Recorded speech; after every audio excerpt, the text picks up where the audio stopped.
Okay, thank you. I am honored to be here today to share my spiritual journey. First, I'd like to tell you a little bit about myself. I grew up in Charlottesville, Virginia, and attended the Unitarian Church there. Now, for many Unitarians, their spiritual journey is about recovering from other denominations and finding you.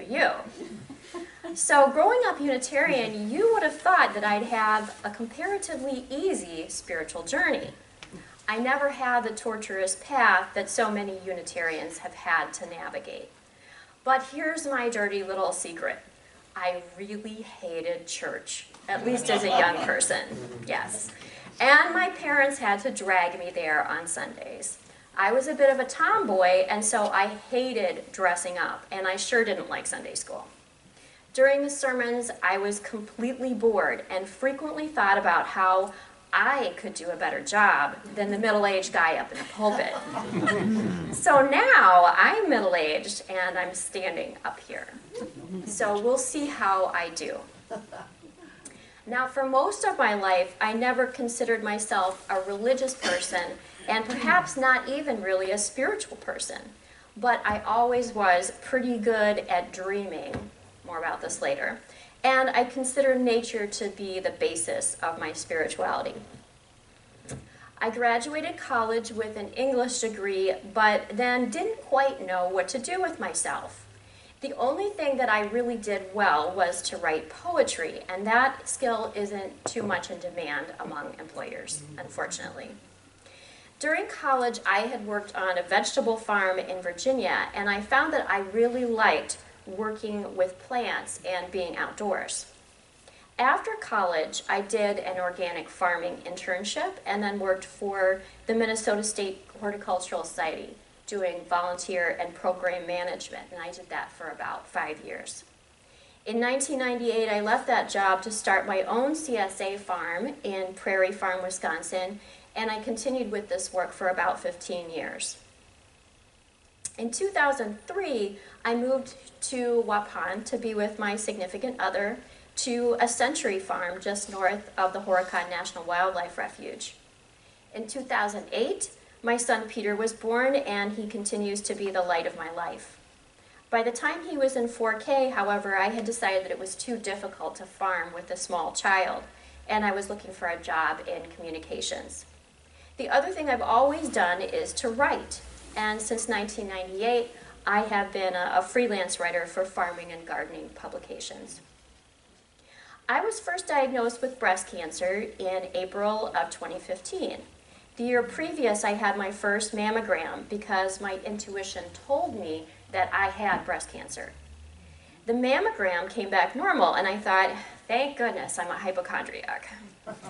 Yet a year later, I had a decent-sized tumor, which after surgery turned out to be 5 to 6 centimeters and highly irregular. So it was about the size of a small lime.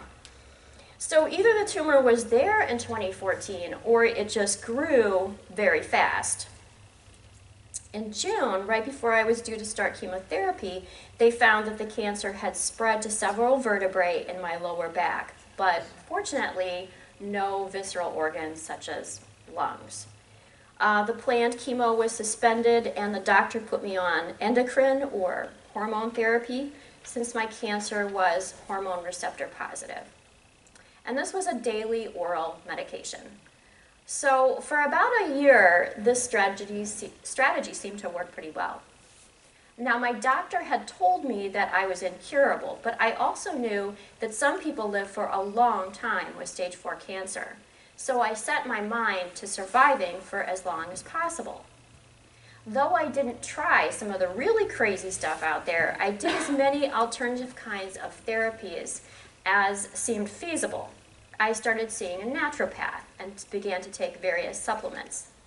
I also took a meditation class and began to meditate several times a week. I tried yoga.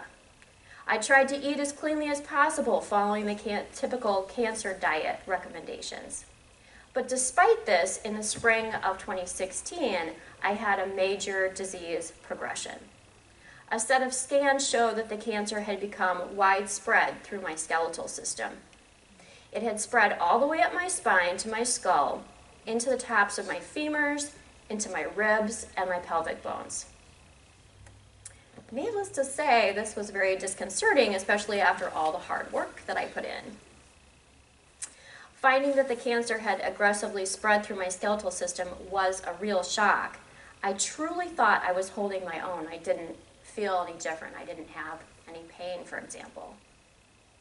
And things continued to go downhill. For a while, I got nothing but bad news. I started a drug trial, but had to stop because of multiple toxicities, side effects. During an MRI scan of my lower back, my doctor found that the cancer had moved into my bone marrow. Then in September, my blood test showed that the cancer was once again aggressively on the move. My white blood cells and my hemoglobin crashed. My doctor started me on an oral chemotherapy right away, but for a while it seemed that the cancer had progressed too far for treatment. I celebrated having Halloween by having 2 blood transfusions. At this point, the doctor said that if she couldn't get chemotherapy going, I might only have 3 to 6 months to live. As you can imagine, that was terrifying. However, after a few more weeks of treatment, my blood numbers did stabilize, and by the end of the year, I was feeling much better. During this time, I reached out to friends and family and got a lot of much-needed support. This included members of this congregation, including the Care and Concern Committee. So I want to formally thank you for the kind offers of help that I received. In November, I started having spiritual dreams. And though I didn't know exactly what to do with the information, I did pay attention. So here's what I dreamed. I was giving a presentation to a group of people, not unlike the group of people here today. I had a carefully prepared slide presentation, which was a complete disaster. My slides would not advance, and then they advanced too quickly and I could not control them. My notes were missing. I panicked, but then I just started giving a completely different presentation than the one that I had planned. It was a presentation on what to do in crisis. I told people to look to the land. I told them about how once I was in crisis and I looked to the land to set me free. I talked about how the waters run underground. I showed them where the water runs to our well. The first people who lived on our land dug down deep. They watched how the waters ran.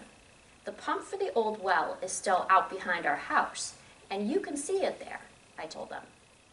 I received nods all around as my audience understood this message. I showed slides of the Wisconsin landscape and talked about the power running through it. Tap into that power, I said. I told them, you will surely have a crisis at some point in your lives. There will be a time when everything falls apart. And when that process has completely chewed up your life, what you have left at the end is the best part of you. You'll know how strong you really are. You'll know how and where the water runs underground, a strong current of faith and love. So this was my dream, right? So in my interpretation, my intuition was telling me to quite literally tap into the power and the energy of the land and the water that runs through it. So I've always been very good at connecting with nature. And since I was a small child, this has been quite important to me. At first, I wasn't exactly sure how to get started, but a friend made the suggestion to go and meditate near water and just kind of see what happened. So in February, I began looking for a place to meditate near the ledge. For those of you who are not familiar with the ledge, this is an area of natural limestone cliffs. And I knew that there were several seasonal springs that run there before draining into the refuge. I found a place to meditate in a small grotto where I could hear water running underneath the rocks. Right away, I began to hear music as well. Through several meditation sessions that spring, I finally began to feel that meditation was working for me. I began to feel as if there really was a lot of power in this special place that I could access. And I noticed that I focus better when I'm outdoors, and meditation is much easier for me. So that spring, I again had an intuitive dream in which I was walking through snow barefoot.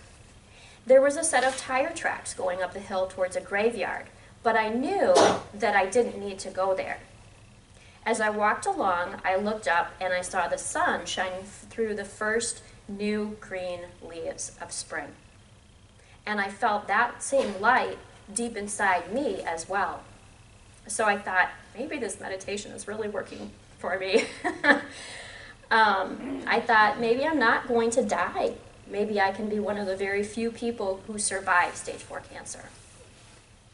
But I still felt that I needed to do a lot more on my healing journey. So in May, I met with Myron Oshowski for the first time. He had been recommended to me by Liz Woodward-Santo, who many of you know, and she's here today.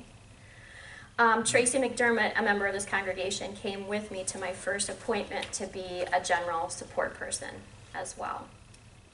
So during our session, Myron told me that I have unusual vital energy for a person with advanced cancer, and really strong earth energy, go figure. I shared my dreams with him, and I told him about the meditation work that I had done, and he did various curing ceremonies on me and asked the spirits what my dreams meant. The spirits told him that I am being called to become a water healer. He explained that a water healer is someone who can work with water to heal people, and that water is the most healing element. I've since learned that water healers are a kind of shaman, and that there is an African water healer tradition. Myron did not give me any details about how I was supposed to become a water healer, saying merely that I would be able to figure it out on my own.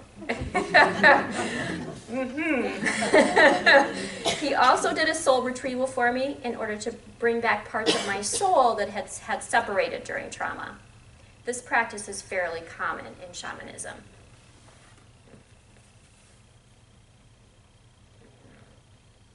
Now, I also had homework to do in the form of a couple of rituals. I was instructed by Myron to bury myself in earth, wrapped in a blanket, and use some healing plants such as rose, marigolds, basil, and rue. I was instructed to ask for the earth to heal me and to take back all the violations that have been perpetrated against me and turn them into compost. I was instructed to do a water ritual as well. I was to go to the water and pray for my ancestors, pray for forgiveness, and let the ancestors be released. Then I was instructed to enter the water and immerse myself completely 4 times and to stay under as long as I could. Toward the end of the session, he again told me that my vital energy seemed to be unusually strong for someone with cancer, and he thought that I could survive this illness. So I returned home in a bit of a daze, quite frankly. Tracy, it was a good thing that she was there because she kept me from driving off the road. Even though the rituals were a bit on the crazy side, I was willing to try them. I thought they might actually help, and I was sure that they would be more pleasant than some of the other experiences I've been through, notably 3 surgical procedures and chemotherapy. I could tell you that I was quite surprised to hear that I had potential as a healer, because I've never really seen myself that way. Growing vegetables for people so that they can enjoy better health, yes, absolutely. But some kind of laying on of hands, it didn't actually seem like that great a fit. Plus, as you know, Unitarianism is more rational and less magical than some other denominations. So I didn't feel exactly comfortable with this whole thing, but nevertheless, I was willing to give it a go. I felt that I needed support for these rituals, and I asked several female friends to help me, some of whom are here today. Thanks to a freakishly warm spring, we were able to do the rituals outdoors. So on Memorial Day weekend, we gathered together in a spot where the waters drain off the ledge and form a shallow pool. With the help of my friends, I performed the rituals that Myron had specified. It was a beautiful day, and things went well. I felt loved and nurtured by my sisters. We dug out a shallow depression in which I was buried in a blanket that Tracy had brought, once owned by Ellen Flood, who was also lately of this congregation, and who was a very special person to me. During the water ritual, I immersed myself 4 times to each of the cardinal directions, and I said these words. Ancestor spirits, you gave me a dream calling me to become a water healer. The spirit of water brings life to the land. Plants cannot grow, nor animals thrive without water. So the earth and the water work together to bring life to all creatures. As water runs underground, so the power of healing and regeneration runs just underneath the surface in all of us. We are ready for healing. You have called me, and I am here. With this ritual I perform, I ask that you accept my life into service for healing. I promise to heal what I have the power to heal. After the ritual, I went home and I had a good meal with my friends, thanking them for their love and support. So that was May of 2017. And during the last year, I've had quite a few life changes. In June, I found the strength to end a 15-year relationship with my domestic partner, and I moved to Fond du Lac. Peter started a new school, and I helped him with this transition. He is now doing really well. During October, I celebrated my 50th birthday with many friends and family who have supported me on this journey. During this time, my health has remained more or less stable. I don't have any exciting stories for you of spontaneous remission, but to have lived for almost 3 years with metastatic cancer is an accomplishment, and I hope to be able to continue. So I'm also continuing my spiritual journey. When you hear stories about spiritual awakenings, always remember that the work goes on and on. In my experience, it's not just one aha moment and you're done. Last summer, I taught myself to do shamanic journeying with the help of this book over here. Yeah, Shamanic Journeying, A Beginner's Guide. Which I think is a little funny, but it's small. It's a small book, so it's not very intimidating.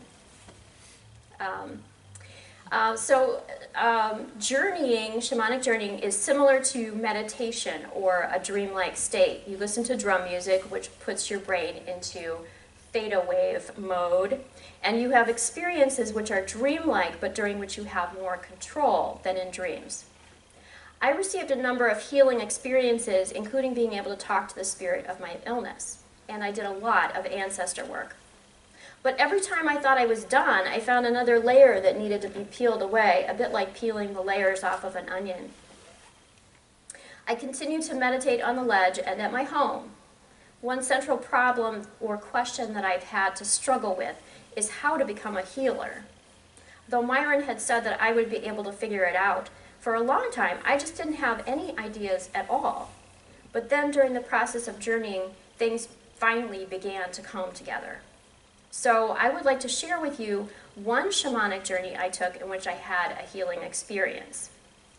I journeyed to the spirit of my illness and I asked her how I could heal her. She pointed upwards and I knew what that meant. I had to go to the upper world for this information. The upper world is kind of the place where you get tough love. So I was feeling a little apprehensive about this.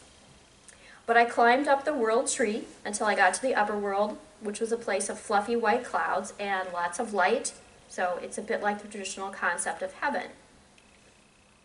A spirit guide came to me, and she was dressed in long white and gray robes. She had white eyes like a marble statue. I presented her with 3 bowls, each representing some of my gifts that I thought I could give to the world. My writing and communication skills, my work with plants, and my ability to connect with people through my heart. She bent down and took all 3 bowls and gave them a toss into the nearest cloud bank. Yeah. You are to give your whole soul to the world, and nothing less than that, she said. You are to become a truth teller and bring that truth to the world. I questioned her, what is this truth? But she wouldn't tell me, saying only that I would know the truth when I heard it and that I would feel it in my heart. This is what I mean by tough love. She's not going to tell me, she's going to make me do the work. Next, this guide reached down into my body and kindled the light of my soul, which was like a glowing sphere inside my chest. She healed me until my soul got brighter and brighter, filling my whole body with light. And this was the first time that I had really felt the light of my soul, and it was deeply moving for me. I went back to the lower world and healed the spirit of my illness, bringing her to the upper world and returning her to stand next to my ancestors. So that's why I'm here today. It's to share my experience and to tell my truth. By the way, I don't get the impression that there is really one big truth out there, with the truth with a capital T. I'm just supposed to share this story with you. And let me say, I was a little taken aback when the spirit guide tossed away my gifts. But now I understand a little better. When you have a calling for something, it's different than having a job. There's no job description. And you don't get to pick and choose what skills to use. You just give all of yourself to it. That's how it works. So, of course, my spiritual journey, my work, is not done yet. Last fall, Myron asked me if I was willing to be part of a shamanic mentoring group that he was starting. And this is instruction for people who feel called to become shamans, and involves working with others and learning from Myron during several sessions. Despite my continuing doubts about my abilities as a shaman or healer, I found that I was really able to do some of the exercises that Myron asked us to do. So I'm hoping to continue my training through the next year. Wrapping up, I continue my healing journey, and that's how I see myself. I'm not battling cancer, I'm on a healing journey. Where it leads, I'm not totally sure. I may survive this cancer, or I may not. But I've come to see that that's not even the most important question. I have received great benefits from the process that I've been through. I've put my soul in the right place for healing, and I think that that is the first step. And if I can help even one person heal through shamanic work, then for me, it will be worth it. So if any member of the congregation would like to do healing work with me, I would appreciate that, and you can talk to me after the service. In a lot of ways, my life has actually gotten better since cancer. I feel more alive. Everything I do, everything that I see, is invested with spiritual meaning. I'm closer to family and friends than ever before. So, in some ways, it hasn't been so bad, and yet it has been bad enough. There have been days of agony and despair, and my life has gotten completely turned upside down. I have suffered over the past 3 years. As I learned in the first dream I related, I see now that suffering that we endure as we go through crisis is there for a reason. No matter how blessed your life is, you will suffer at some point. But we suffer so that we can learn. We suffer so that we can experience what others go through as well, which creates a bond of empathy. And our suffering helps us find our place in time among our ancestors. Thank you. Blessed be.